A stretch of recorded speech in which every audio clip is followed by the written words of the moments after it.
Deep in the untamed wilderness of the American frontier, where mercy is as scarce as water in the desert, a heartless betrayal unfolds. A grieving widow and her innocent child, abandoned by their own flesh and blood, face certain death under the merciless sun. Their supposed protectors, her late husband's family, have left them to perish, driven by greed and malice. But fate has other plans. As vultures circle overhead and hope dwindles like the setting sun, a lone figure appears on the horizon. They call him the Ghost of the Prairie, a man who turned his back on civilization years ago. Now this reclusive cowboy must make a choice that will change 3 lives forever. With danger lurking in every shadow and family bonds transformed into deadly threats, one question remains. Can a man who has forsaken human connection open his heart to become the protector this small family desperately needs? Before we jump back in, tell us where you're tuning in from. And if this story touches you, make sure you're subscribed, because tomorrow I've saved something extra special for you. 3 weeks earlier, Sarah Matthews stood before the aging mirror in her modest bedroom, her trembling fingers tracing the smooth gold of her wedding band. The morning light caught the worn edges where 6 years of marriage had softened its shine. Behind her, Emma slept peacefully, her small form rising and falling beneath the patchwork quilt Thomas had insisted they bring west from Pennsylvania. "Mama?" Emma's sleepy voice broke through Sarah's reverie. "Is Papa coming home today?" Sarah's heart clenched. How does one explain death to a child who still believes in forever? She turned from the mirror, forcing a gentle smile. "No, sweetheart. Remember what we talked about. Papa's gone to heaven now." Emma's lower lip quivered, but she nodded bravely. At 6 years old, she carried herself with a quiet dignity that reminded Sarah so much of Thomas, it hurt. But Grandfather Gerald said, "Papa would want us to be strong. Gerald Matthews." Sarah's fingers tightened around the ring. Her father-in-law's words had seemed comforting at the funeral 2 months ago, his weathered hand steady on her shoulder as they lowered Thomas into the hard Montana earth. But lately, something had changed in the old man's eyes when he looked at her, something calculating and cold that made her skin prickle. The sound of horses outside drew her attention. Through the window, she watched Gerald and his younger son Robert approaching the house, their expressions grim. The morning sun cast long shadows behind them, stretching like dark fingers across the yard. "Emma, darling, why don't you go play with your dolls in the kitchen? I need to speak with your grandfather." Sarah smoothed her daughter's unruly auburn curls, so like her own. "Yes, Mama." Emma gathered her rag doll, a birthday gift from Thomas last winter, and padded quietly from the room. Sarah straightened her simple black dress and made her way downstairs. The house creaked beneath her feet, each step a reminder of the home Thomas had built for them with his own hands, a home that, according to Gerald's recent hints, might not remain hers much longer. The knock came just as she reached the bottom step. She opened the door to find Gerald's imposing figure filling the frame, Robert's lanky form hovering behind him. "Sarah!" Gerald nodded curtly. "We need to discuss business." "Of course." She gestured them inside, noting how they tracked mud across the floor she'd scrubbed just yesterday. They settled in the sitting room, Gerald taking Thomas's chair without hesitation. The leather still bore the impression of her husband's form. "We've been patient," Gerald began, his voice carrying the authority of a man used to being obeyed. "Given you time to grieve, but certain matters can't be postponed indefinitely." Sarah's hands folded in her lap, knuckles white. "I understand. Thomas wouldn't want the ranch to suffer." "No, he wouldn't." Gerald leaned forward, and Sarah caught the faint smell of whiskey on his breath. "Which is why we've decided it's best if you and Emma return east to your family." The words hit her like a physical blow. I don't understand. This is our home. Thomas built this place with Matthew's money," Robert cut in, his tone sharp. "Family money. And now that Thomas is gone," Gerald continued, "it's time to be practical. A woman alone can't run a ranch. The bank's already asking questions about the mortgage. Sarah's mind raced. But Thomas said everything was paid for. He told me. Thomas said a lot of things. Gerald's voice hardened. But the papers tell a different story. Without a man to work this land, you'll lose it anyway. Better to let family handle things properly. The room seemed to shrink around her as understanding dawned. This had been their plan all along, waiting like vultures for the right moment to strike. She thought of Emma upstairs, of the life they'd built here, of Thomas's dreams for their future. "No," she said, surprising herself with the steadiness of her voice. "This is Emma's inheritance. I won't—" "You don't have a choice." Gerald stood towering over her. "The deed's in the Matthews name. Always has been. We're offering to pay. You're way back east. That's more than generous considering—" "Considering what?" "Considering how much Thomas borrowed against the property. Debts you'd be responsible for now." Robert produced a stack of papers from his coat. "Unless you'd rather face the creditors alone." Sarah stared at the documents, her vision blurring. Thomas had told her everything was secure, had promised their future was settled. Had he lied? Or had his family found a way to twist things after his death? Through the window, she could hear Emma's soft singing from the kitchen. Her daughter's voice anchored her, gave her strength. "I need time to think," she managed, "to look over the papers." Gerald's smile didn't reach his eyes. "Of course, we'll return tomorrow. But Sarah—" He paused at the door. "Don't make this harder than it needs to be, not with a child to think about." The threat in his words was clear as prairie lightning. Sarah watched them ride away. Her wedding. Ring heavy on her finger. In the kitchen, Emma continued to sing, oblivious to how their world was crumbling. Sarah pressed her forehead against the cool window glass and closed her eyes, Thomas's voice echoing in her memory. "Whatever happens, love, never let them see you break." Long after Emma had fallen asleep, Sarah sat at the kitchen table. Thomas's strongbox open before her. Her fingers traced the worn edges of documents by lamplight, searching for answers. The deed to the ranch lay in the center, its official seal mocking her with its apparent authenticity. But something wasn't right. The signature at the bottom, Thomas's signature, looked different from the one on their marriage certificate. Dawn was breaking when she heard horses approaching. She hadn't slept, and her eyes burned as she watched Gerald and Robert return, this time accompanied by the family's lawyer, Mr. Whitaker. The man's spectacles caught the morning light as he dismounted, his leather portfolio tucked under one arm. "Mrs. Matthews?" Whitaker nodded, removing his hat as he entered. His politeness felt like another weapon aimed at her. "I trust you've had time to consider the family's generous offer."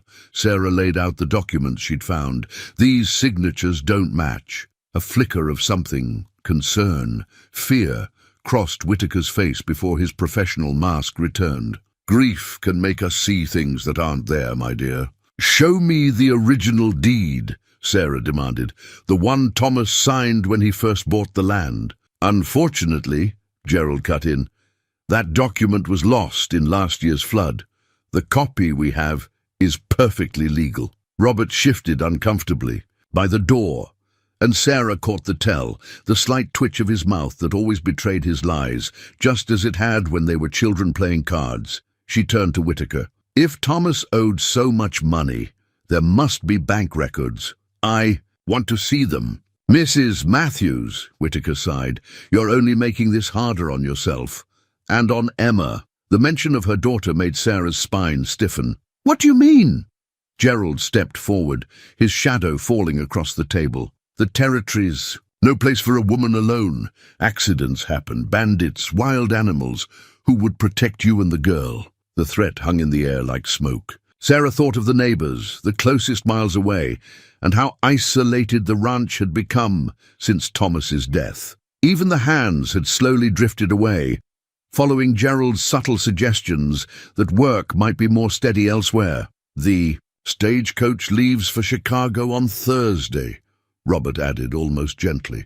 "We've already bought your tickets. And if I refuse," Gerald's voice turned to steel, "then you'll learn how dangerous this country can be for those without family protection." Upstairs, a floorboard creaked.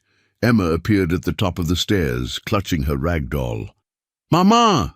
"It's all right, sweetheart," Sarah called, her voice steady despite her racing heart. "Go back to your room. I'll be up soon." Gerald watched Emma disappear, then turned back to Sarah. "Think of your daughter. You have until tomorrow to pack what you can carry. We'll arrange for the rest to be sold." They left her standing in the kitchen, the forged deed still spread on the table. Through the window, she watched them ride away, their backs straight with the confidence of men who believed they'd won. But they hadn't seen what was hidden in the lining of Thomas's strongbox, the real property deed, along with letters detailing his suspicions about his family's schemes. Sarah gathered the documents with trembling hands. She needed help, but who could she trust? The sheriff was Gerald's drinking companion, the banker his cousin by marriage. Even the telegraph operator reported local gossip to Robert's wife. Emma's small feet padded down the stairs again. "Are we really leaving, Mama?" Sarah pulled her daughter close, breathing in the sweet scent of her hair. "We may have to take a little trip, darling, but I promise you we'll come back home." She spent the day packing carefully, clothes, food, Thomas's letters, and the real deed sewn into the hem of her dress. When darkness fell, she tucked Emma into bed one last time in her own room. Tomorrow, they would board the stagecoach under Gerald's watchful eye, pretending to comply. But Sarah had seen the map in Thomas's strongbox, marking the old trails that led north. If they could slip away at the first stop, they might find help in the next town, where Gerald's influence didn't reach. What she didn't know, couldn't know, was that Gerald had already ensured they would never reach that first stop. Even now, Robert was bribing the stage driver, and a broken wagon wheel was being prepared, designed to fail at the most remote stretch of trail. The stagecoach rattled over rough terrain, each jolt making Emma clutch her ragdoll tighter. Sarah kept her daughter close, watching the familiar landscape roll past the window. They'd been traveling for hours, the morning sun now high overhead, baking the interior of the coach like an oven. Only one other passenger shared their journey, a sleeping elderly man who'd boarded at the last minute. Sarah couldn't shake the feeling that his presence was no coincidence, especially after catching him exchange a quick nod with Robert before departure. "Mama," Emma whispered, "Lucy's scared." She held up her rag doll, its worn fabric face somehow managing to look worried. The doll had been Emma's constant companion since Thomas gave it to her, and now it served as her way of expressing her own fears. "Tell Lucy there's nothing to be afraid of," Sarah murmured, though her own heart raced. They were far from the main road now, following a trail she didn't recognize. The driver had claimed it was a shortcut, but Sarah had seen enough of Gerald's schemes to know better. A sharp crack split the air, followed by the driver's shout. The stagecoach lurched violently, throwing them forward. Emma screamed as they tilted, the world spinning in a chaos of dust and splinters. When they finally stopped, the coach lay at an angle, one wheel completely shattered. The elderly passenger was gone. Had he jumped before the crash? Sarah checked Emma for injuries, finding only minor scrapes. Outside, the driver was already unhitching the horses, his movements too practiced, too calm. "Ladies," he called through the tilted door. "Afraid we've had an accident. Nearest station's about 20 miles back. I'll ride for help." Sarah's blood ran cold. 20 miles in this heat, with minimal water? She helped Emma out of the wreck, scanning the horizon. Nothing but empty prairie in every direction, the sun beating down mercilessly. "Our bags," Sarah said. But the driver was already mounting up, their luggage somehow secured to the second horse. "Can't risk overloading them in this heat," he said, not meeting her eyes. "I'll send help right back. Just stay with the coach." He spurred both horses before she could protest, disappearing into the shimming heat waves. Emma clutched Lucy tighter. "He's not coming back, is he, Mama?" Sarah knelt beside her daughter, brushing dust from her cheeks. "No, sweetheart, but we're not staying here either." She oriented herself by the sun, remembering Thomas's lessons about navigation. The nearest town had to be northeast, following the old buffalo trails. They salvaged what they could from the wreck.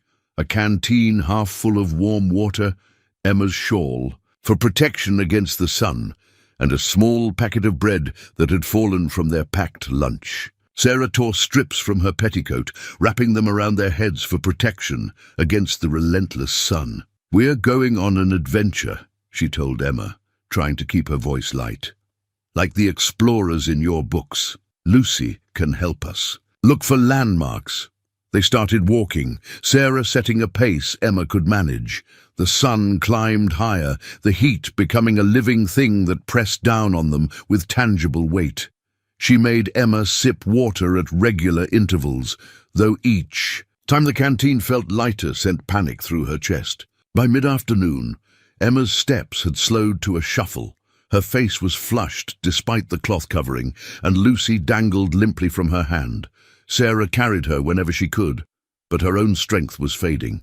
The landmarks all looked the same, endless waves of grass and scattered rocks that shimmered in the heat. When Emma stumbled for the third time, Sarah knew they had to stop. A cluster of rocks offered meager shade, and she guided her daughter into their shadow. The canteen held only a few sips now. Above them, buzzards had begun to circle. "Tell me a story, Mama," Emma whispered, her voice cracked from thirst. She hugged Lucy close, the doll's faded dress dark with sweat. Sarah gathered her daughter in her arms, feeling the heat radiating from her small body. "Once there was a brave princess," she began, her throat tight, "who loved her papa very much. When he went to heaven, she and her mama had to go on a great journey." Emma's eyes fluttered closed as Sarah stroked her hair, praying for help she didn't believe would come. The buzzards circled lower, their shadows crossing the ground like nature's clock, counting down their remaining time. In the distance, heat waves danced across the prairie, transforming the landscape into a mockery of hope. Then through the rippling air, a shadow appeared, too solid to be another mirage. Sarah held her breath, watching it grow larger.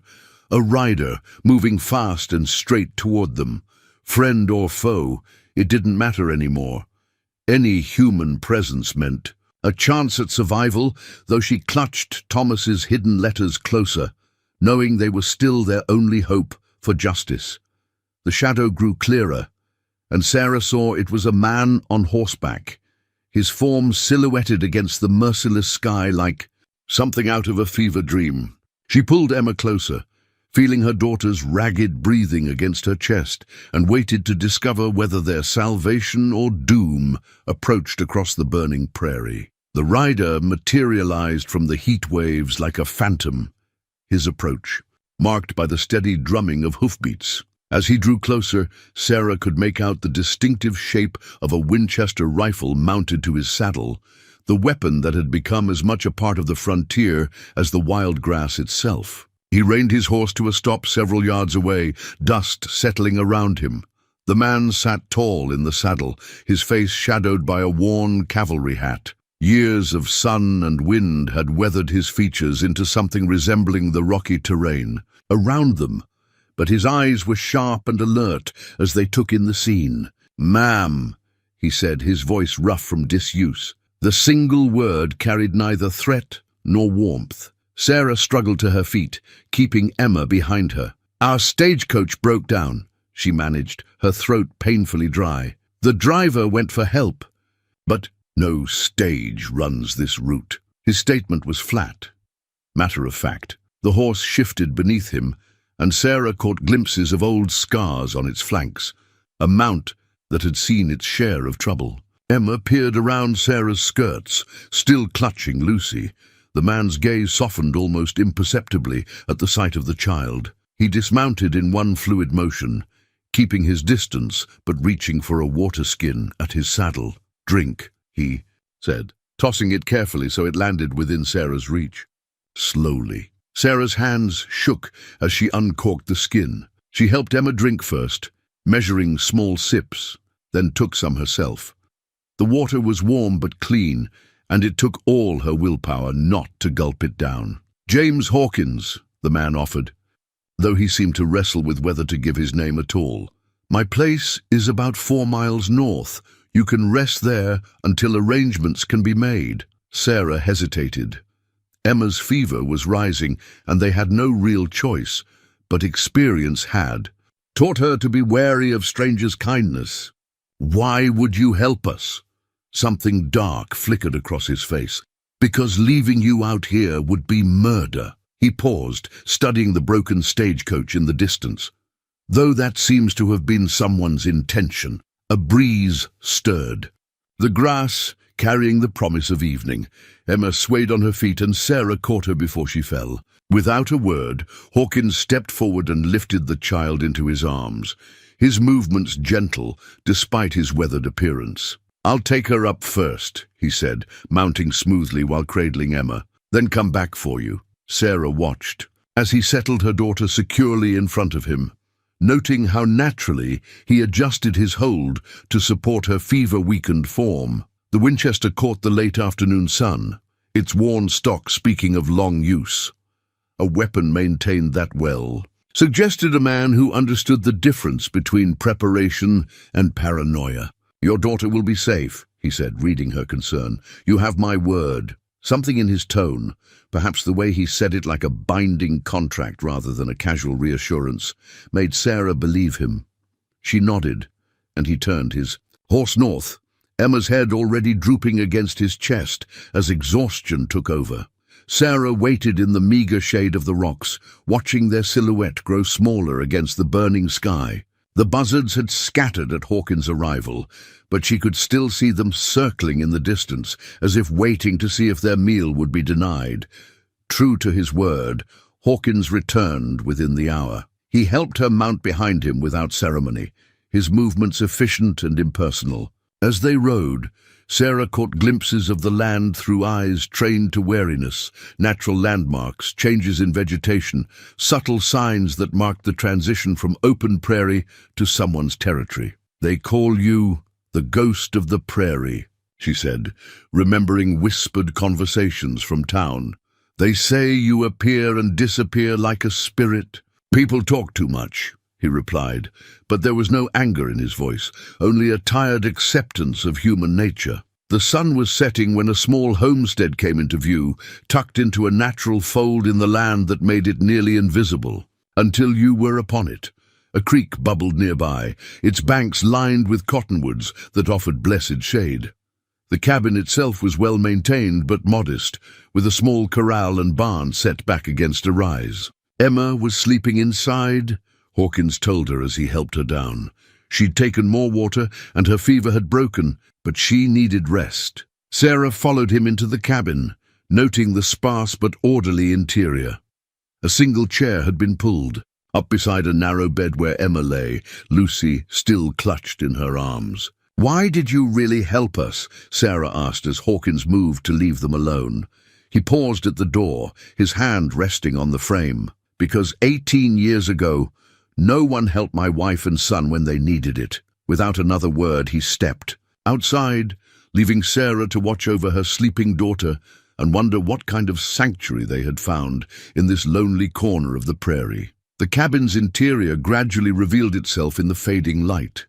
A single room divided by function rather than walls. A cast-iron stove occupied one corner, its pipe disappearing through the ceiling. Nearby, a rough-hewn table held a single plate and cup, emphasizing the solitary nature of its owner, but it was the photograph on the mantel that caught Sarah's attention.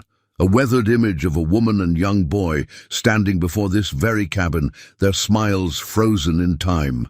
Hawkins moved through the space with the efficiency of long habit, lighting a lamp and setting water to boil. "There's a chest in the corner," he said, nodding toward a cedar box. "Might be something of my wife's that'll fit you." Sarah found a simple calico dress that smelled of cedar and memories. She changed behind a makeshift screen, grateful to be free of her dust-coated clothing. When she emerged, Hawkins was tending to Emma, his large hands surprisingly gentle as he checked her temperature. "Fever's down," he reported, "but she needs more than water. There's medicine in town." "Town?" Sarah's heart quickened. "How far?" "Half-day's ride. I'll go at first light." He straightened, avoiding the photograph's faded gaze. "You'll be safe here. Nobody comes this way." "Because of the rumors?" The words slipped out before she could stop them. A ghost of a smile touched his lips. Because I encouraged them. He moved to the stove, pouring hot water into cups and adding herbs that filled the air with a calming scent. Keeps curious folks away. Sarah accepted the tea, warming her hands around the cup. Like the story about you shooting a man for asking directions. Never shot anyone for asking directions. He paused. For other reasons, yes. The frank admission should have frightened her, but instead it felt oddly reassuring. Here was a man who dealt in truths, however harsh they might be. After months of Gerald's subtle manipulations and false smiles, the honesty was refreshing. Emma stirred on the bed, her eyes fluttering open. "Mama? I'm here, sweetheart." Sarah moved to her daughter's side, smoothing back sweat-dampened hair. "How do you feel?" "Thirsty." Emma's gaze drifted to Hawkins, who already had a cup of water ready. "Are you an angel?" The question seemed to startle him, an emotion flickering across his face too quick to name. "No, little one, just a man who found you and your mama in time." Emma sat up slowly, accepting the water. "Lucy says you're nice." She hugged her doll closer. "She knows about these things." Hawkins cleared his throat, clearly uncomfortable. "With the child's innocent trust. Your doll's smart to look after you." He reached for something on a shelf. "Might be she'd like to meet some friends." From a high shelf, he retrieved a small wooden horse, its surface smooth from years of handling. "My boys," he said quietly, offering it to Emma. He'd want someone to play with it. Sarah watched as her daughter carefully accepted the toy, her small fingers tracing the carved mane. "What was his name?" she asked softly. "Daniel." Hawkins turned away, busying himself with the stove. He'd be about 18 now. The weight of unspoken grief filled the cabin. Sarah looked again at the photograph, understanding now why it faced slightly away from the room's living spaces. Some memories were easier to honor from a distance. "You should rest," Hawkins said, his voice rough. "Both of you. I'll sleep in the barn." "Mr. Hawkins," Sarah called as he reached the door. "Thank you. Not everyone would have stopped." He paused, one hand on the doorframe. "Most folks call me Ghost," he said, "but James will do."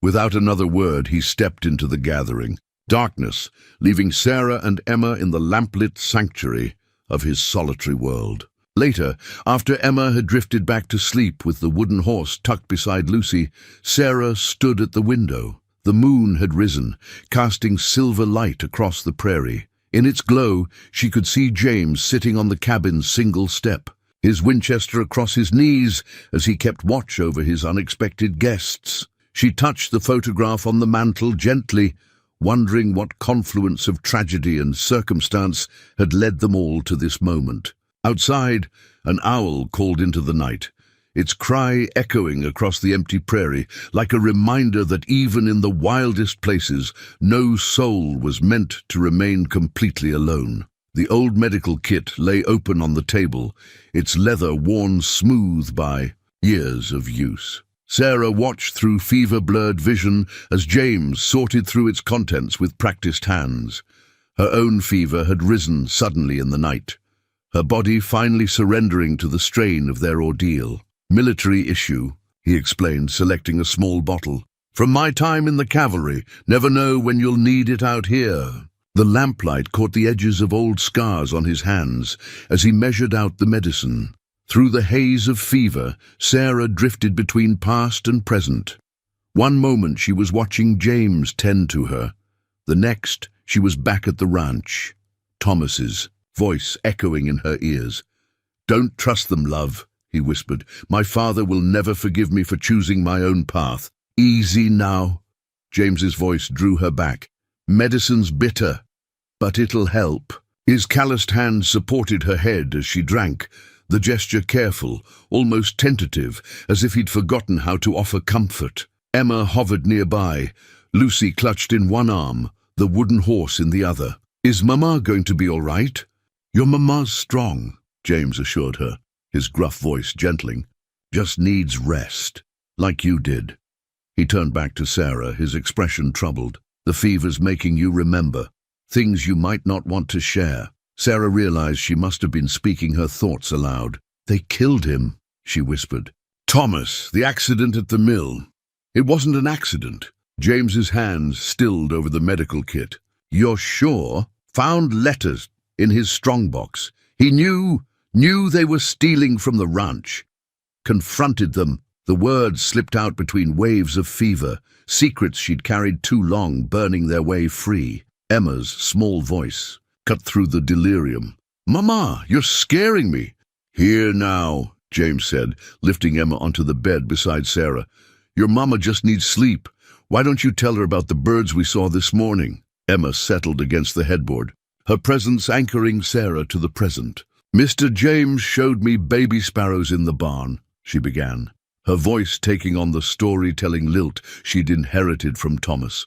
"Their mama brings them worms and—" Sarah drifted in and out of consciousness, aware of Emma's steady stream, of chatter, of James's quiet movements around the cabin. Sometimes she'd wake to find fresh water by the bed, or feel a cool cloth on her forehead. Once, through half-closed eyes, she saw James sitting in the cabin's single chair, cleaning his Winchester, while Emma slept curled at her side. Her dreams were fever-twisted memories. Gerald's face morphing into a vulture's, Robert's hands stained with ink as he forged Thomas's signature, the mill wheel turning red with blood. She cried out once, fighting phantom hands that tried to drag her from the bed. "You're safe," James's voice cut through the nightmare. "Emma's safe. No one's coming near either of you." The conviction in his words reached past the fever, settling something deep in her chest.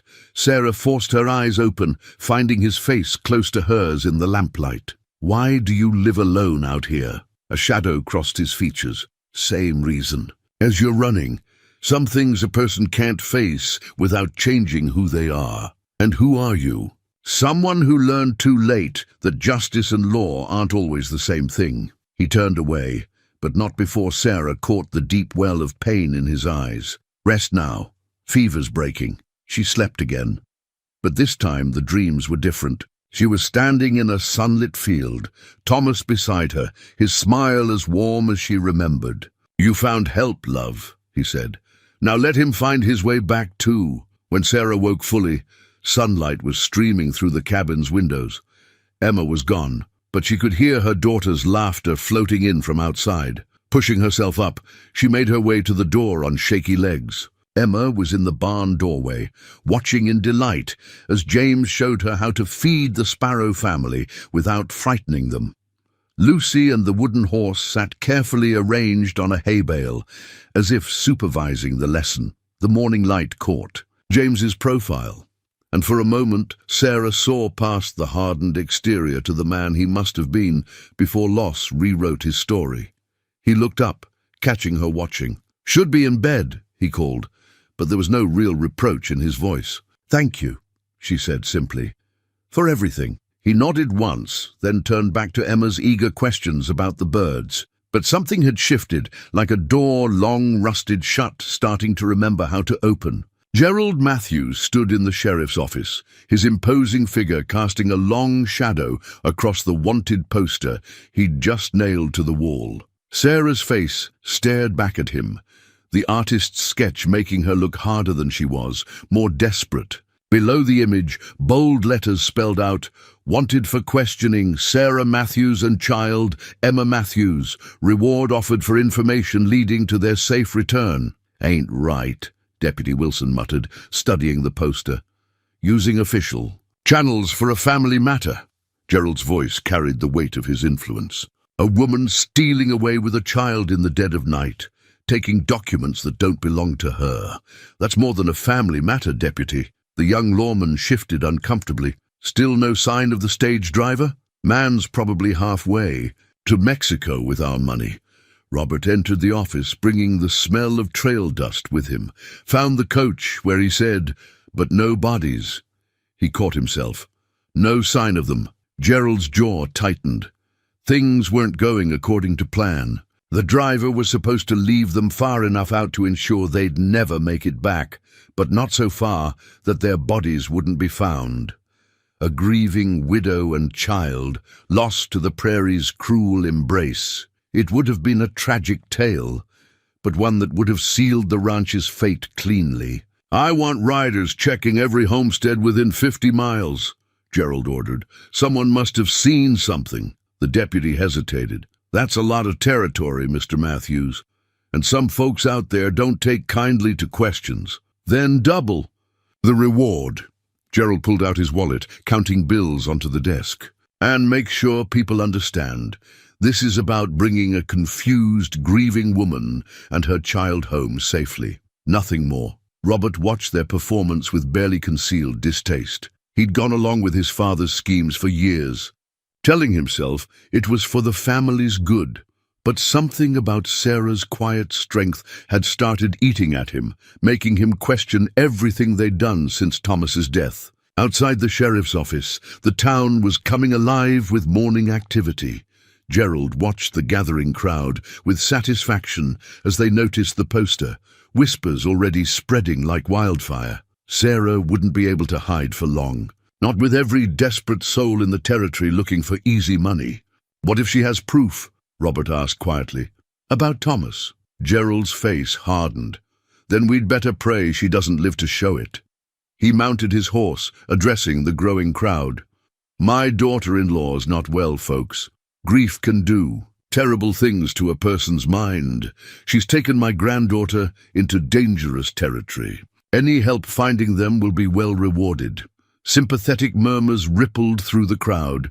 Gerald had spent years cultivating his image as a concerned patriarch, and now that investment was paying off. Nobody questioned why a woman would flee in the night, taking only her child and a few possessions. Nobody wondered about the timing of Thomas's accident or how the Matthews family had consolidated their power in the years since. But as Gerald rode out of town, Robert lingering behind, one figure watched from the shadows of the general store. Joe Running Bear, Thomas's old friend from their school days, studied the wanted poster with knowing eyes. He'd been away when Thomas died, but the letters his friend had sent him told a different story than the one Gerald was spinning. Joe slipped away from the crowd, making his way to the livery stable where his horse waited. He knew these lands better than any of Gerald's men, and he had a fair idea where a woman and child might have found shelter. The ghost of the prairie might be just a legend to most, but Joe knew the man behind the stories. More importantly, he knew why James Hawkins had chosen isolation over justice all those years ago. As Joe rode out of town, taking a trail that would leave no tracks, he carried with him the weight of an old promise. "Watch over my family if anything happens to me," Thomas had written in his last letter. "The truth about Father is worse than we thought." The wanted poster fluttered in the morning breeze, its edges curling as if trying to reveal the lies hidden beneath its official-looking surface. All across town, copies were being posted, each one drawing the noose tighter around Sarah and Emma's sanctuary. The race to find them had begun, and with it, the chance that old wounds and buried truths would finally see the light of day. The morning sun cast long shadows across the homestead as James led a dappled mare from the barn, Emma watching with wide-eyed wonder. In his hands he held a small wooden horse, freshly carved, its surface still showing the marks of his knife. "Every rider needs a horse of her own," he said, offering both the carving and the mare's reins to Emma. "This one's called Star, on account of the mark on her forehead. Gentlest horse I've ever known." Emma clutched Lucy tighter with one hand, while reaching for the wooden horse with the other. "She's beautiful," she breathed, looking between the carving and the real animal. "But Mama says I'm too little to ride alone. That's why we start with lessons." James lifted her easily, settling her on Star's back. "Your Mama's watching from the porch, see? We'll just walk the yard today." Sarah stood in the doorway, her heart catching at the sight. James moved beside Star with the patience of a born teacher, one hand steady on Emma's back, the other holding the reins as he explained the basics of balance and posture. Her daughter's laughter, so rare since Thomas's death, floated across the morning air. "She needs this," Sarah said softly when James led Star back to the starting point. "Normal things, after everything. Children are stronger than we think." James replied, his voice gentle. But they need to be children, even in hard times. He glanced at her, maybe especially then. Emma's next circuit brought more confidence, her small hands gripping the saddle horn, just as James had shown her. The wooden horse peeked from her pocket, its carved mane catching the sunlight. "Look, Mama, I'm doing it." "You surely are, sweetheart." Sarah blinked back unexpected tears. How long had it been since she'd seen her daughter so carefree? James must have noticed her emotion because he handed her a worn handkerchief without comment. "Barn needs sweeping," he said gruffly, as if to counter his own kindness. "Could use some help if you're feeling stronger." She understood his offer for what it was, a chance to work alongside him, to feel useful rather than helpless. They fell into an easy rhythm, James clearing old hay while Sarah swept, Emma's voice drifting in from outside as she talked to Star. "Your husband taught you ranch work?" James asked during a pause. Sarah nodded, leaning on her broom. "Thomas believed a woman should know everything about running the place. Said you never know when knowledge might mean survival." Her voice caught. He was right about so many things. James studied her for a moment. "You think his death wasn't an accident?" "I know it wasn't." She met his gaze steadily. "Just like, I suspect you know something about justice denied." He turned away, but not before she saw the old pain surface in his eyes.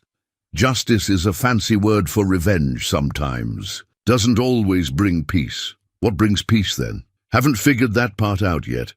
He reached up to the barn's rafters, bringing down another wooden horse, older than the one he'd given Emma. "Daniel carved this one. Summer before." He trailed off, running his thumb over the worn surface.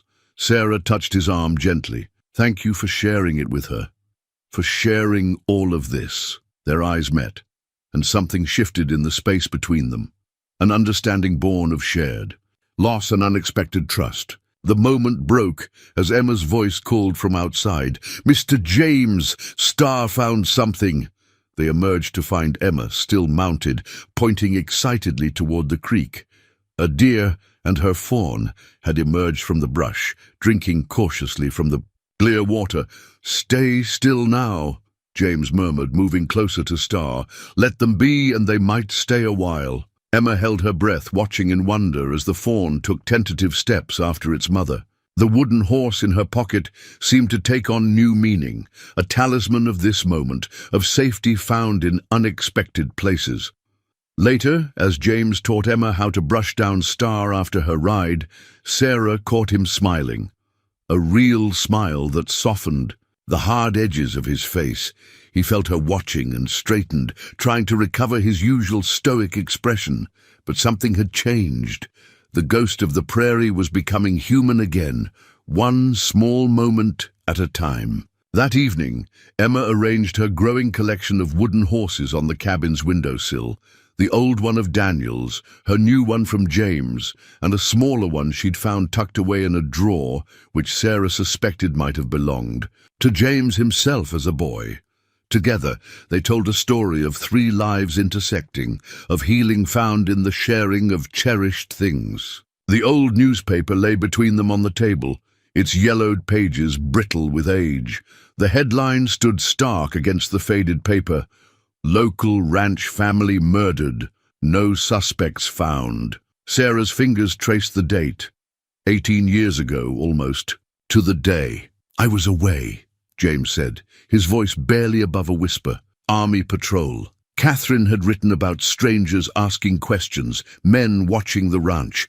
"I didn't get back in time." Through the cabin's window, they could see Emma in the yard, teaching Lucy and her wooden horses the proper way to groom Star, mimicking the lessons James had given her. The evening light painted everything in soft gold, making the scene almost painfully beautiful. "The investigation?" Sarah asked gently.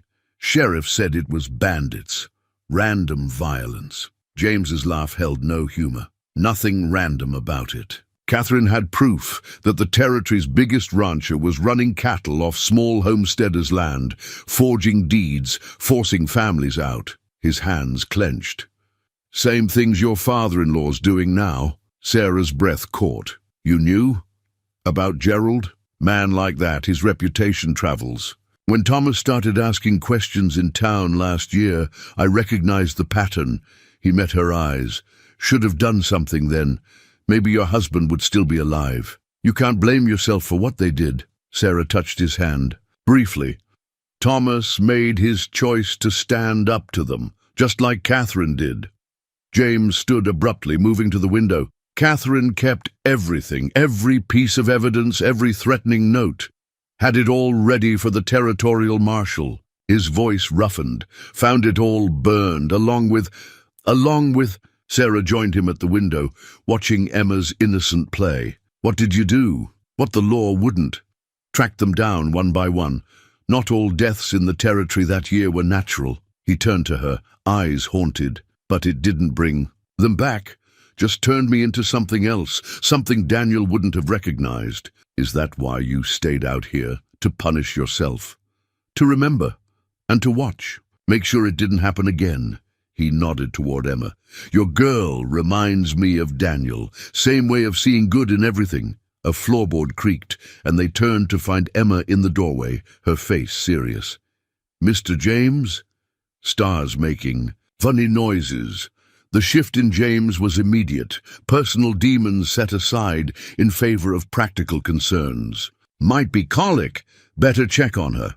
He headed for the door, then paused. Sarah, sometimes remembering isn't enough. Sometimes you have to act. After he left, Sarah returned to the newspaper. Below the headline was a smaller photo, a young James Hawkins in military uniform, standing proud beside his wife and son. Their smiles seemed to reach across time, making the tragedy to come even more heartbreaking. Emma climbed into her lap, pointing at the picture. They look happy. They were, sweetheart. Sarah hugged her daughter close, just like we were with Papa. Are we going to be happy again? The question hung in the air as they heard James's voice from the barn, talking soothingly to Star.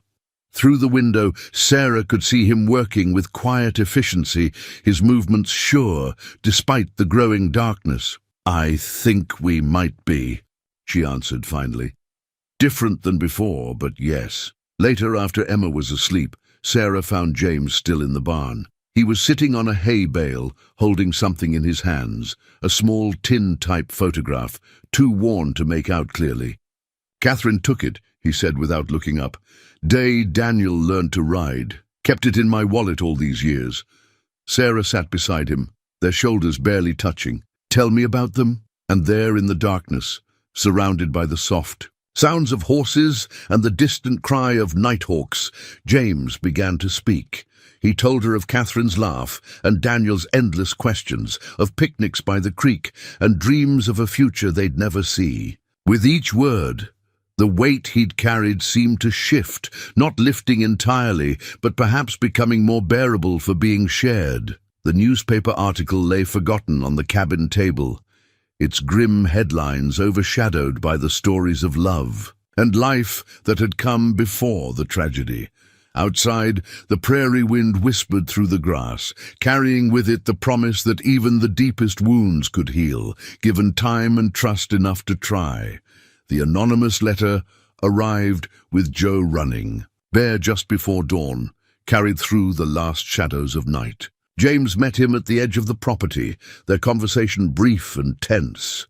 When James returned to the cabin, Sarah knew from his expression that their peaceful interlude was ending. Gerald's got search parties combing the territory, he said, placing the crumpled note on the table, offering rewards, making you out to be unstable, dangerous to Emma. Sarah smoothed the paper, reading the hastily scrawled warning. Her hands trembled at the sight of Robert's distinctive handwriting, disguised but still recognizable. He's trying to turn the whole territory against us. Man like Gerald Matthews has resources. James checked his Winchester. The familiar, motion almost unconscious. Won't take long for someone to remember stories about a hermit living out this way. Through the bedroom doorway, they could see Emma still sleeping, Lucy and the wooden horses standing guard on the windowsill. The morning light hadn't reached her corner yet, leaving her in peaceful shadow. Joe says they're searching methodically, spiral pattern moving outward from town. James's voice was tight with controlled urgency. We've got maybe 2 days before they reach this area, less if someone talks. Sarah clutched the letter. We can't run again. Emma's just starting to feel safe. No, James agreed, surprising her. Running's not the answer this time. He moved to the cabin's single shelf, pulling down a battered tin box. Time to face them, but we do it smart. The box contained papers, yellowed but carefully preserved. Catherine's evidence, he explained, about the land grabs 18 years ago. Patterns the same. Forged deeds, pressure families to sell accidents for those who refuse. His jaw tightened. Your husband saw it. That's why they killed him. Thomas's letters, Sarah said suddenly. In my dressroom, they prove Gerald was. Stealing from the ranch, falsifying records. She met James's eyes. Together with Catherine's evidence, might be enough to interest the territorial marshal. James nodded. Joe's riding to Fort Laramie today, but it'll take time for the law to move. Time we don't have. Then we make our stand here. James's voice held the calm certainty of a man who'd faced impossible odds before. This land's good for defense. Natural barriers, clear lines of sight. I've spent years making it ready, just in case. Sarah studied his face in the growing light. You knew this day might come. Hoped it wouldn't. He touched the letter gently. But Robert's warning gives us a chance, time to prepare. They spent the morning making plans. James showed Sarah the hidden routes off the property, the caches of supplies, the signals they would use. Every preparation bore the mark of a military mind that had never stopped planning for siege. Emma woke to find them calculating ammunition stores. She watched solemnly as James taught Sarah to load and fire his spare rifle, her small face understanding more than they wished she could. Are the bad men coming? She asked during a break, clutching Lucy closer. James knelt before her, his weathered face gentle. Some men might come looking for you and your mama. But I promise you, Emma, they won't get near either of you. Like you protected your family. The innocent question hit him like a physical blow. Sarah saw him flinch, saw the old guilt surface in his eyes. But when he spoke, his voice was steady. I wasn't here to protect them then. But I'm here now, and this time will be different. Emma studied him with that deep wisdom some children possess. Then she retrieved something from the windowsill, Daniel's carved horse. Lucy says this is magic. It keeps people safe. James took the offering with hands that trembled slightly. Then we'll keep it close. The day passed in careful preparation. They moved supplies to the storm cellar, established fallback positions, planned for every contingency. As dusk approached, James led them to a hidden viewpoint that overlooked the surrounding prairie. Watch how the grass moves, he instructed. It'll tell you when riders are coming long before you see them. Sarah felt Emma's small hand slip into hers as they watched the wind paint patterns in the tall grass. Behind them, James stood like a sentinel, his Winchester ready, but not yet. Needed. The anonymous letter had changed everything, transforming their sanctuary into a fortress. Yet somehow Sarah felt stronger here than she had running. We'll face them together, she said softly. James's reply was almost lost in the evening wind. Together, he echoed, the word carrying the weight of a vow. As darkness fell, they returned to the cabin. Emma arranged her wooden horses in a protective circle around Lucy before sleep, while Sarah and James took turns at watch. The letter lay on the table between them, its warning now a promise of battles to come. But for the first time since Thomas's death, Sarah felt the stirring of something beyond mere survival, the fierce determination of those who had found something worth fighting for. The broken fence post lay splintered in the dawn light, its jagged edges marking the first violation of James's territory. He stood over it now, reading signs most men would miss. Fresh horse tracks, a spent match, shadows of men trying to move. Unseen through his land, 4 riders, he murmured to Sarah, who stood ready with his spare rifle. Testing our defenses. They'd spotted the search party's dust on the horizon an hour earlier, exactly as James had taught them to watch for. Emma was already secure in the storm cellar, Lucy and her wooden horses keeping her company in the hidden space beneath the barn. "Gerald's men?" Sarah asked, her voice steady despite the fear churning in her stomach. "Hired guns. See how they split up. Military precision." James's eyes narrowed. "Gerald's spending good money." The morning mist still clung to the low places, providing cover that worked both for and against them. Sarah could hear horses moving through the fog, trying to circle the property. James had predicted this. It's why they'd left the broken fence. Post visible. Let them think they'd found a weakness. "Remember what I taught you," James said softly. "No shooting unless there's no choice. Sometimes the threat of a bullet works better than the bullet itself." A horse whinnied somewhere to their left, followed by a curse as its rider encountered one of James's carefully placed obstacles, wooden stakes hidden in the tall grass, harmless to wildlife but treacherous to mounted men. "That'll keep them honest." James allowed himself a grim smile. "Make them think twice about rushing in." The first rider appeared through the mist like a ghost, rifle ready but pointed downward. His clothes marked him as a professional, no flash, no unnecessary movement. He reined his horse to a stop just within speaking distance. "That's far enough," James called, his voice carrying the authority of a man defending his own land. The rider held up one hand, keeping the other visible on his saddle horn. "Looking for a woman and child. Might have passed this way." "Might have," James agreed neutrally. "Lot of folks pass through. Most know better than to stay." A second rider materialized from the fog, then a third.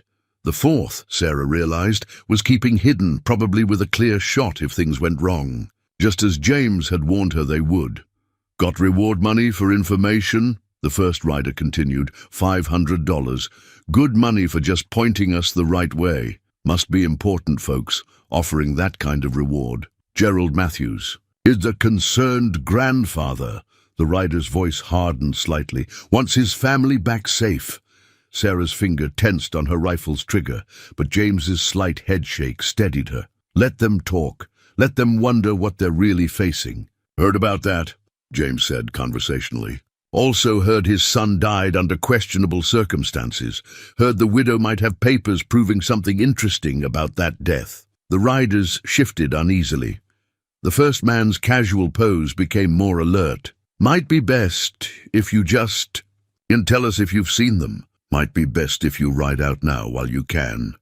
James's voice lost all pretense of friendliness. "Next time I see riders on my land, I won't be so hospitable." The threat hung in the air like gun smoke.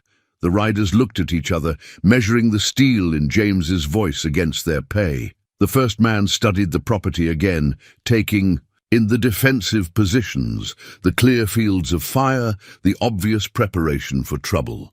"Could come back with more men," he offered almost regretfully. "Could." James smiled, but it didn't reach his eyes. "Won't change the outcome, just the body count." Something in his tone, the absolute certainty, the hint of a man who'd dealt death before, made the riders hesitate. The first man nodded slowly, a professional acknowledging another professional. "Your choice," he said, wheeling his horse, "but Mr. Matthews isn't a man to cross." "Neither am I." They watched the riders disappear into the mist, taking their time, making it clear they weren't running. When the last hoof beat faded, Sarah let out a breath she hadn't realized she was holding. "They'll be back," she said. "Yes." James was already moving, checking the property's defenses. "But now they know this won't be easy. They'll have to decide if it's worth the risk." Sarah helped him reset the stakes, repair the fence post. They worked in comfortable silence, both understanding that this was just the beginning. In the barn, they could hear Emma's soft voice drifting up from the storm cellar, telling Lucy about the brave ghost who protected them. "We should move her," Sarah said quietly. "Find somewhere safer." James paused in his work, looking at her directly. "Sometimes running isn't the answer. Sometimes you have to stand and fight for what matters." His hand brushed hers briefly. "You and Emma, you matter." The words hung between them, heavy with meaning neither was ready to fully acknowledge. Instead, they returned to their preparations, knowing that somewhere out there, Gerald Matthews was about to learn that his money had bought him nothing but a warning. The ghost of the prairie was no longer content to simply watch injustice unfold.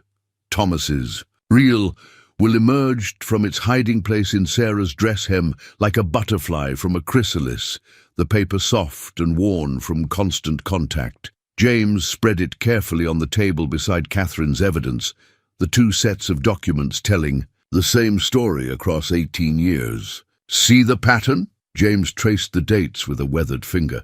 Every time a small rancher struck silver or copper, Gerald's name appeared on their deed within months. Always after an accident or a sudden departure. Sarah's hands trembled as she unfolded Thomas's last letter to her. The silver vein Thomas found last spring. He told Gerald it was just a small strike, but your husband knew better. James nodded. Same as Catherine did when she found copper on our land. A horse's whinny from outside drew their attention. Joe Running Bear dismounted in the yard, his expression grave as he entered the cabin. Sheriff's finally asking questions, he reported. Too many similarities between Thomas's death and old accidents. Deputy Wilson's been going through records. James's face tightened. Gerald knows. Sent Robert to handle it. Joe set his hat on the table. But Robert's changed since Sarah left, spending a lot of time in the sheriff's office, looking at old files. Sarah remembered Robert's anonymous warning letter, his uncomfortable shifts when Gerald spoke of Thomas's death. He knows the truth. He's known all along. Man can only carry so much guilt, Joe agreed. Question is, will he act on it? As if in answer, hoofbeats approached at a gallop. James had his Winchester ready before the rider emerged from the morning mist. Robert Matthews, riding hard and alone. Don't shoot! He raised his hands, showing he was unarmed. Sarah! I brought proof. James kept his rifle trained as Sarah stepped onto the porch. Robert's face was streaked with trail dust and something else, fear or maybe relief. Why now? Sarah demanded. Because I watched my father kill my brother. Robert's voice broke. Because I can't let him destroy another family. He reached slowly into his jacket, withdrawing a packet of papers. Thomas's real mining claim, father's letters ordering the mill's sabotage. Bank records showing how he's been stealing from every ranch he's taken. The documents felt like live coals in Sarah's hands.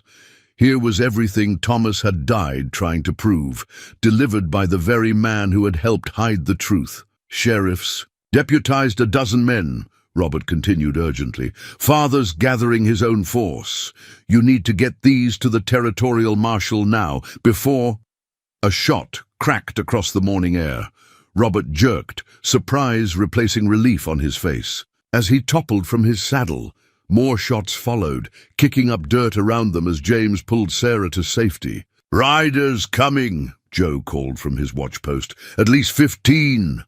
James was already moving, his military training evident in every motion. Get Emma from the cellar.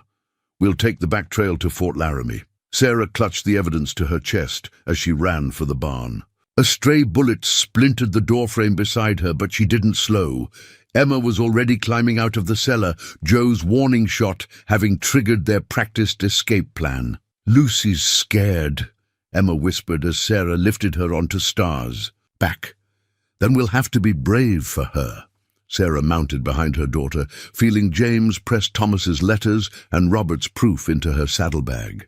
Joe and I will hold them here, James said, his hand lingering on Sarah's knee.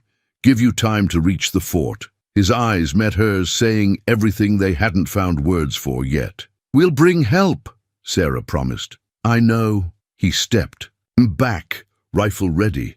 Now ride. Don't look back. They broke from the barn at a gallop. Emma clutched tight against her as Star carried them toward the creek trail. Behind them, gunfire erupted in earnest as Gerald's men engaged with James and Joe. Sarah forced herself not to turn at the sound of fighting. In her saddlebag, Thomas's true will and Robert's evidence bounced with each stride. Their weight finally shifted from burden to weapon. Somewhere ahead lay Fort Laramie and the Territorial, Marshall.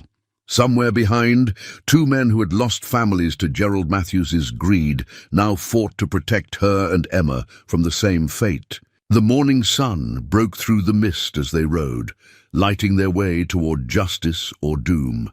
Emma's small hands gripped Star's mane, Lucy and her wooden horse safely tucked in her pocket. "Will Mr. James be all right?" she asked over the thunder of hoofbeats. Sarah thought of the steel in James's eyes.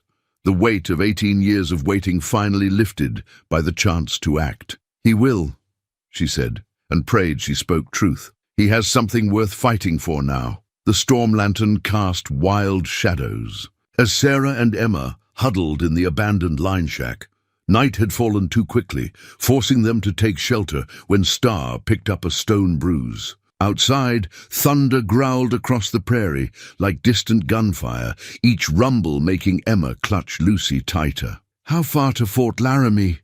Emma whispered, her face pale in the lantern light. "Another day's ride." Sarah checked Star's hoof again, her hands gentle on the warm flesh. The stone had worked free, but the mare needed rest, time they didn't have. A real gunshot cut through the storm's voice, closer than comfort. Sarah doused the lantern immediately, gathering Emma into her arms as darkness swallowed them. Through the shack's single window, lightning revealed mounted figures moving through the rain. "Found tracks leading this way!" A voice carried on the wind. "Spread out and search!" Sarah's heart pounded as she recognized Gerald's voice. He'd split his forces, sending only part to attack the homestead while he personally led the pursuit. Now he was between them and Fort Laramie, between them and help. Emma didn't make a sound, understanding without being told the need for absolute silence. She pressed Lucy against her chest, the wooden horse still tucked safely in her pocket. Sarah felt her daughter trembling and pulled her closer, trying to share warmth and courage. Hoofbeats approached the shack. Lightning flashed again, and for an instant Gerald's shadow loomed huge against the wall. "Sarah!" His voice carried false concern. "Think of Emma. You're putting her in danger." The irony of his words might have made her laugh if fear hadn't closed her throat. Through the gaps in the shack's walls, she could see lanterns moving, searching. They were surrounded. "The storm's getting worse," Gerald called. "Let us take you home where it's safe." Home. The word struck her like a physical blow. There, home was back at James's cabin, where even now he and Joe might be fighting for their lives. Or worse. Thunder crashed overhead, and in that moment of natural violence, Sarah heard it, the distinctive sound of James's Winchester far behind them. He was alive, still fighting, still giving them a chance. More riders approached the shack. Found. "Fresh horse tracks, Mr. Matthews, leading away north toward the fort." "Follow them," Gerald ordered. "The rest of you, keep searching here." Sarah held her breath as horses galloped past their hiding place. Joe had shown her how to leave false trails, taught her tricks learned from years of tracking. Now those lessons might save their lives. Minutes stretched like hours as they waited, Emma's small form growing heavier in Sarah's arms as exhaustion took hold. The storm's fury began to pass, leaving only steady rain and occasional rumbles of distant thunder. "Clear here, Mr. Matthews," a voice called. "No sign of them.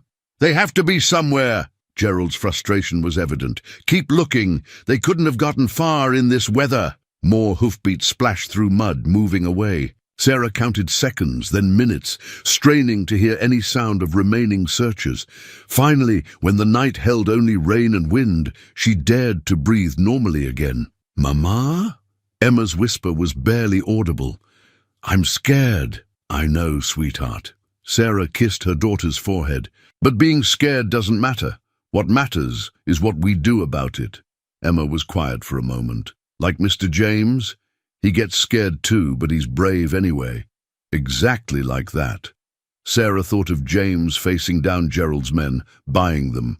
Time with his courage and skill. Sometimes being brave means doing what's right, even when you're frightened. The storm lantern, though unlit, was still warm when Sarah touched it. In the darkness, it represented their choices: stay hidden and safe, or risk the light and make a run for Fort Laramie and justice. Star nickered softly from where she was tied outside, sensing other horses in the distance. They couldn't stay here. Gerald's men would return at first light, making a more thorough search. "Emma," Sarah whispered, "remember how Papa used to say that sometimes you have to make your own luck?" She felt her daughter nod against her chest. "Well, that's what we're going to do." The storm scattered Gerald's men.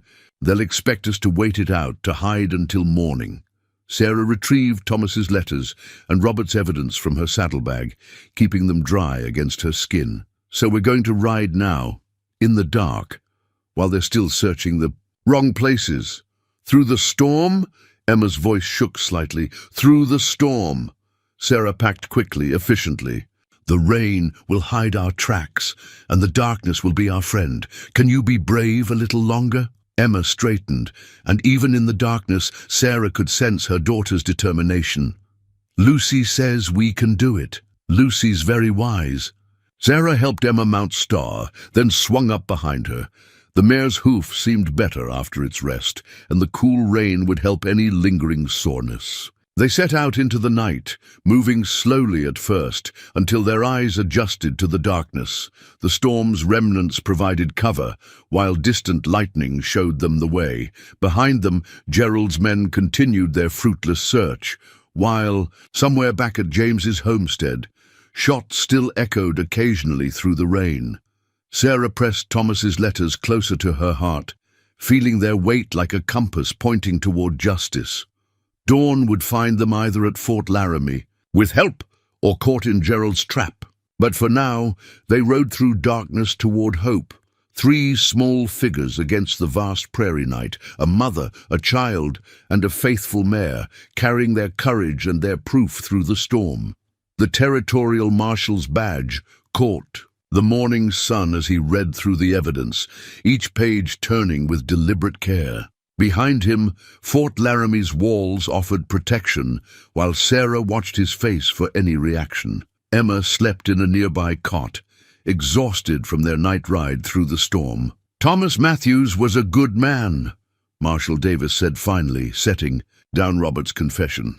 "Served on my posse once, tracking bank robbers. Never thought his own father would—" He shook his head, badge glinting as he stood. "You've given us enough to hang Gerald Matthews 10 times over."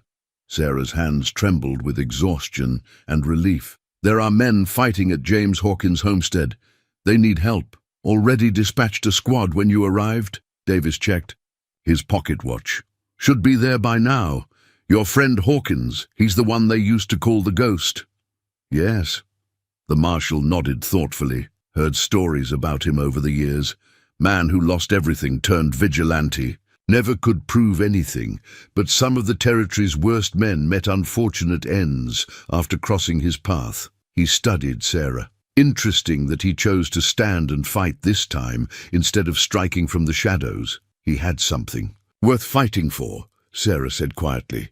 A commotion outside drew their attention. Riders were approaching the fort at speed, the guards calling out recognition signals. Sarah hurried to the window, her heart leaping as she recognized James's tall figure among them, Joe running bare at his side. They were battered but alive, their clothes showing signs of hard fighting. James's face bore fresh cuts, and Joe's arm was bandaged, but their eyes held the fierce satisfaction of men who'd won their battle. "Gerald?" Sarah asked as James entered the marshal's office. "Caught between us and the law." James nodded to Davis. "Your men arrived just as he was trying to flank our position. He's in custody, along with most of his hired guns." The marshal's badge seemed to carry extra weight as Davis pinned it back on his coat. "And the rest won't be causing more trouble." James's voice held no apology. "Some fights end only one way." Davis studied him for a long moment, then nodded. "Territory's a safer place today. Think I'll focus on that part in my report." Emma stirred on her cot, blinking at the voices. When she saw James, her face lit up. "You came. Promised I would, didn't I?" His gruff voice softened as she ran. "To hug him. Lucy, keep you safe through the storm. She helped me be brave." Emma pulled the wooden horse from her pocket. "This too." Sarah watched James lift her daughter, saw how naturally they fit together now, the lonely man and the child who'd helped him remember how to care. Outside, she could hear Joe talking with the marshal, arrangements being made to transport Gerald and process the evidence. "It's really over?" she asked James quietly. "Gerald's part is." He set Emma down gently. "But a lot of families lost their land to him over the years. Marshall will need your help making things right." Sarah thought of Thomas's dreams for their ranch, of the life they'd planned. "Our home needs rebuilding." James met her eyes. "If you want help with that." The offer hung between them, heavy with meaning. Emma looked from one to the other, hope bright in her young face. "Can we stay with Mr. James, Mama? Please?" Before Sarah could answer, Davis returned with Joe. "Mrs. Matthews, need you to sign some statements." "Ghost." He caught himself. "Mr. Hawkins, like to deputize you temporary, help sort out these land claims. Man with your tracking skills could be useful." James stiffened slightly, years of isolation warring with the pull of responsibility. Then Emma slipped her small hand into his, and Sarah saw the moment his decision was made. "Might be time to stop being a ghost," he said quietly. Later, as they watched Gerald Matthews led away in chains, Sarah felt the weight of the past finally lifting. James stood beside her, solid and real, while Emma chatted with Joe about going home to check on Star and the sparrow nest. The marshals. Badge continued its work, processing prisoners and taking statements, but for Sarah, justice wasn't found in its official authority. It lived in the evidence that had survived 18 years, in a brother's final confession, in a lonely man's choice to rejoin the world, and perhaps most of all, it lived in the simple fact that Emma could sleep safely tonight, her wooden horses, arranged on a borrowed windowsill, while those who loved her planned a future bright with second chances. The homestead deed lay fresh and clean on James's table, the ink barely dry. Sarah traced her fingers over their names, written side by side, James and Sarah Hawkins, joint owners. The legal language was simple, but its meaning transformed the cabin from sanctuary to home. "Never thought I'd share this place again," James said quietly, standing behind her. "Wasn't sure I remembered how." Through the open door they could hear Emma in the barn, giving Star her evening brushing while chattering to Lucy about their plans to plant a garden. 3 weeks had passed since Gerald's arrest, and each day brought small changes to the homestead, curtains in the windows, flowers in coffee cans, the sound of a child's laughter.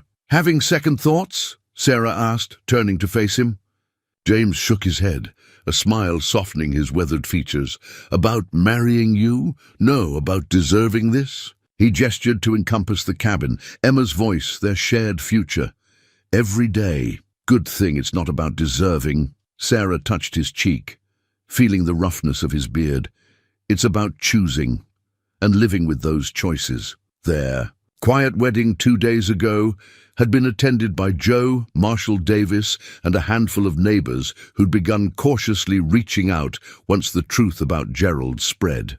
Emma had scattered wildflowers before them, beaming with pride in her new dress, as she watched them exchange simple vows. Now the deed made official what their hearts had already decided. This was home for all of them.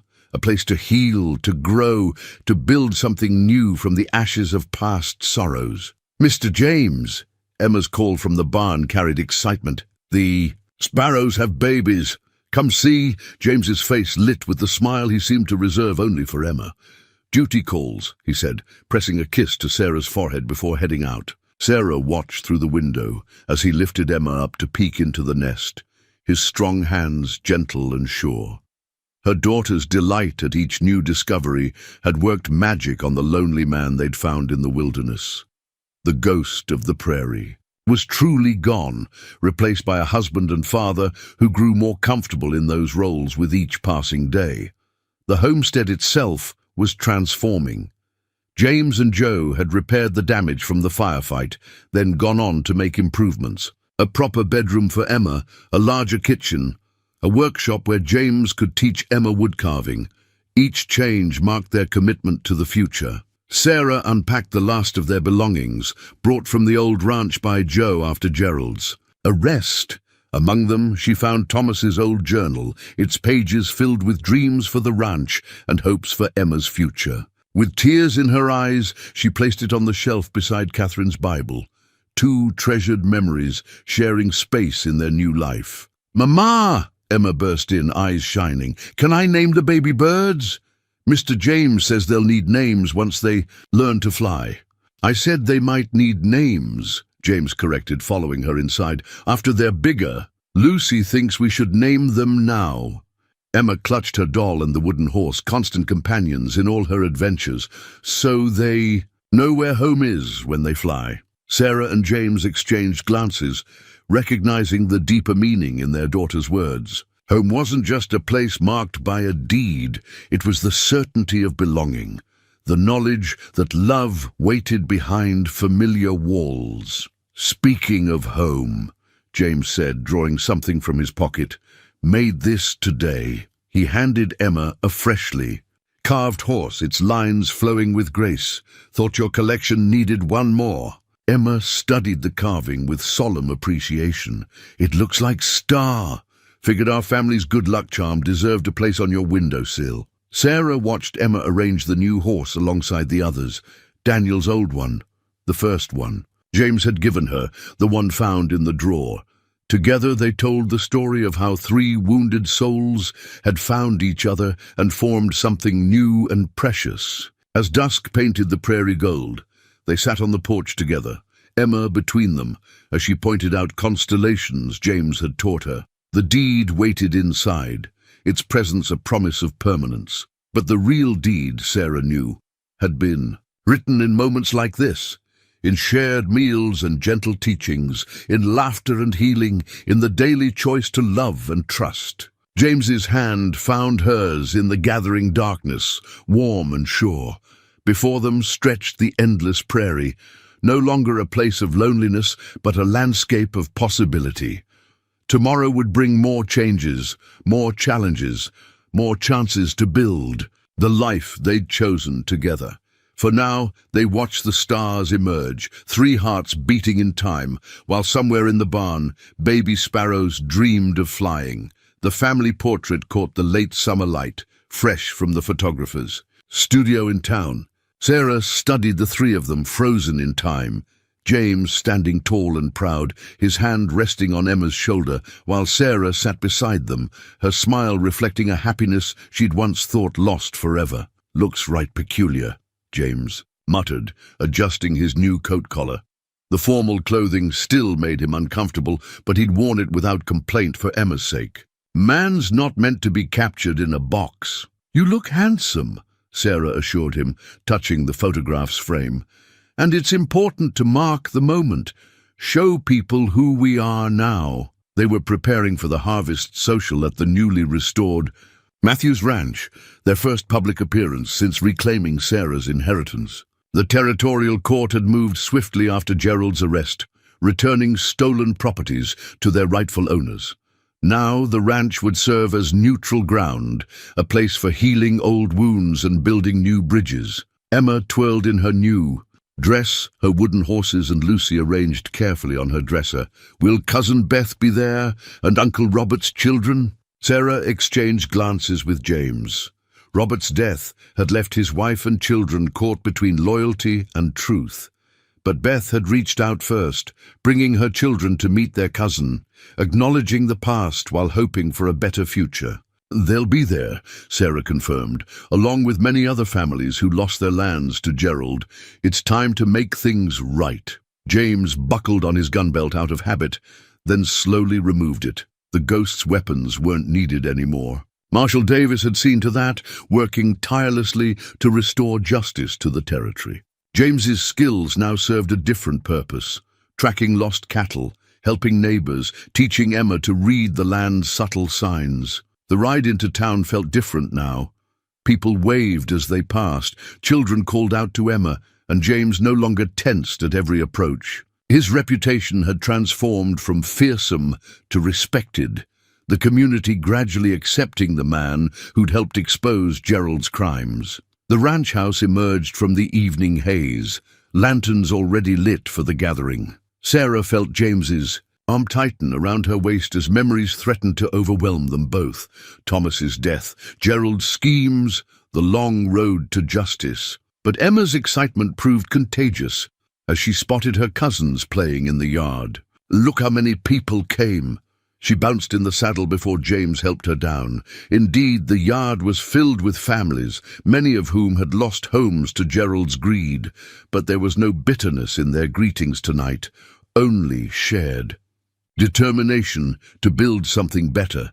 Beth met them at the door, her eyes bright with unshed tears. "Welcome home," she said, hugging Sarah tight. Robert would be proud to see this. Inside, the house had been transformed. Gone were Gerald's heavy furniture and dark colors, replaced by simple comfort and warm light. The wall that had once displayed Matthew's family portraits now held photographs of all the families connected to the ranch, including their new portrait, pride of place among neighbors and kin. Joe Running Bear appeared at James's shoulder, passing him a cup of coffee. "Strange to see you social," he teased. "World must be ending." "Blame them." James nodded toward Sarah and Emma, but his voice held only contentment. "They've ruined my reputation for solitude." The evening unfolded like a flower, each moment revealing new possibilities for healing. Children played together, heedless of past divisions. Adults shared stories of Thomas, of Robert, of all those lost to Gerald's ambition. Plans were made for mutual aid, with the winter coming on, sharing labor, tools, and hope. Sarah found James on the porch later, watching Emma play tag with her cousins in the dying light. "Having regrets?" she asked softly. "About leaving the ghost behind?" He pulled her close. "No, man can't live on vengeance forever. Catherine and Daniel, they'd want this. Life going on, family growing." The portrait would hang in their cabin tomorrow, taking its place beside older memories. But its true meaning lay in the scene. Before them, Emma's laughter mixing with other children's voices, neighbors becoming friends, love healing old scars. As darkness settled over the land that had seen so much pain, lantern light spilled from the windows like a promise. Inside, families who had once been enemies now broke bread together, their children playing beneath the watchful eyes of the new portrait, proof that even the deepest wounds could heal, given time and trust enough to try. 1 year later, the young oak tree stood proud against the prairie sky, its leaves dancing in the autumn breeze. Sarah watched as James and Emma worked together to secure its trunk, their movements in perfect harmony after months of shared life and love. "Think it'll grow as tall as the cottonwoods?" Emma asked, patting soil around the base. Lucy and her wooden horses sat carefully arranged on a nearby blanket, supervisors of this important task. "Taller," James promised, his weathered hands gentle on the sapling. "Oak's got deep roots, stands strong through anything, once it takes hold." Sarah understood the metaphor. They'd planted the tree to mark their first year as a family, choosing the spot where they'd first seen each other. Through the heat waves of that desperate day, where a lonely ghost had found reason to rejoin the living, and a wounded family had found their way home. "Marshal Davis sent word," she said, joining them by the tree. "Gerald's appeal was denied. He'll serve his full sentence." James nodded. "Unsurprised. Justice finds its way sometimes, just takes longer than we'd like." Emma looked up from her work, face serious. "Like waiting for a tree to grow?" "Just like that, sweetheart." James ruffled her hair, leaving a streak of dirt that made her giggle. "But worth the wait." The homestead had flourished under their care. The barn now housed not just Star, but a small herd of horses, some of them orphaned or rescued, all of them thriving under James's patient training. The garden Emma had dreamed of burst with late harvest colors, and the Sparrow family had grown to fill 3 nests. Inside the cabin, the family portrait hung among others now. Pictures of gatherings, celebrations, quiet moments caught in time. The Winchester still had its place, but it was cleaned less often, needed less. James's hands were more likely to hold tools for building than weapons these days. "Joe's bringing supplies for the new addition tomorrow," Sarah mentioned, thinking of the baby they'd just learned was coming. "Says we'll have it done before winter." "Whole territory's been waiting for an excuse to help," James agreed. "Still, ain't used to that." It was true. The ghost's reputation had transformed entirely, becoming a story of redemption rather than revenge. Children who'd once feared his name now begged for rides on his horses and lessons in tracking. Neighbors who'd whispered about him in fear now sought his counsel and friendship. Emma gathered her toys, carefully settling each wooden horse in its special place on her windowsill. The collection had grown, each piece marking a milestone in their journey together. Birth announcements, harvest celebrations, quiet victories, over lingering fears. "Tell me again," she requested, a familiar bedtime ritual, "about how you found us." James lifted her, his face softening as it always did for her. "Well, there was this brave little girl and her mama lost in the prairie." Heat.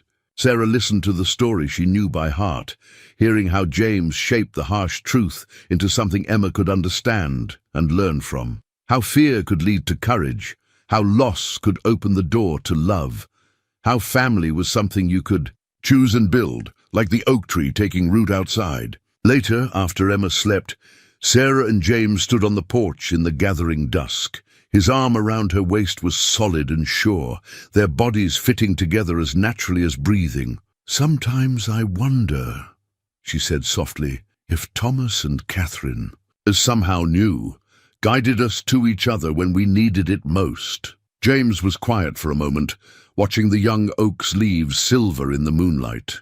"Might be they did. Might be that's what love does, reaches past death itself to help heal what's broken." The prairie stretched endless around them, but it no longer felt empty. It was filled with stories now, of justice served and grace found, of a ghost who learned to live again, and a family built from the ashes of loss. Their oak tree would grow tall, marking this place for generations to come, its roots as deep and strong as the love that had brought them together. Stars emerged above them, the same stars that had watched over their first desperate meeting. But now they shone on a home filled with warmth and life, where wooden horses stood guard over a sleeping child's dreams, and two hearts beat in time, no longer alone.